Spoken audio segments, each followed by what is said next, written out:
The short story, Speech Sounds by Octavia Butler.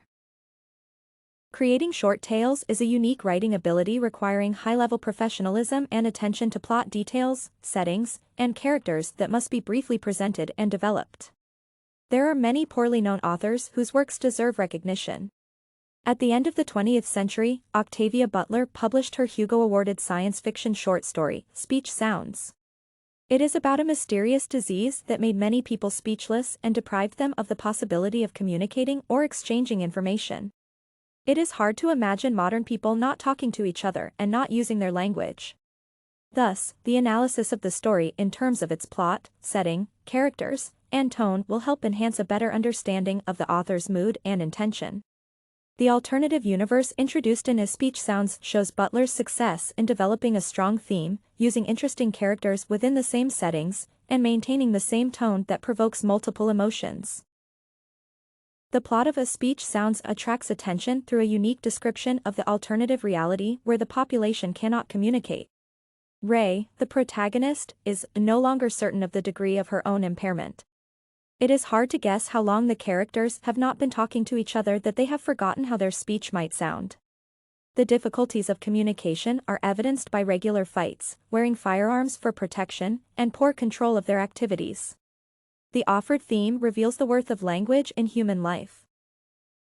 Another interesting element of the story is the choice of characters and their placement within the same setting. There are several critical figures in the story, but most observe each other with at least as much curiosity as fear. Despite their disabilities, people need to continue living and adapting to new conditions. In the bus, Rye demonstrates her high-level prudence. Obsidian, the bus driver, searches for justice and understanding, and children cannot deal with their emotions and the necessity of having secrets. The bus becomes a meaningful setting for the characters to protect themselves and keep living. The combination of settings and characters strengthens the author's message in the story.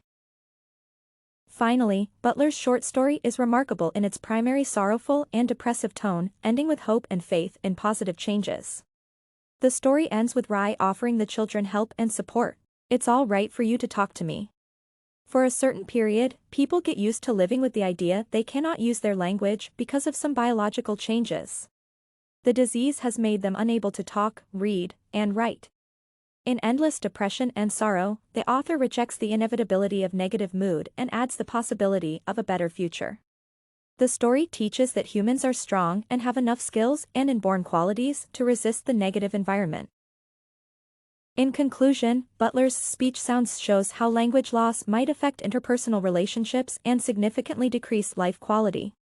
In several pages, the author can develop an interesting plot with several strong supporting elements like settings, characters, and tone.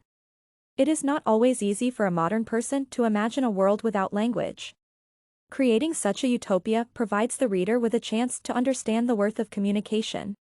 Rye and the other characters have to spend some time on the same bus, leading to different outcomes. The depressive and unconfident mood of most characters disappears and gives way to a new beginning full of trust and hope.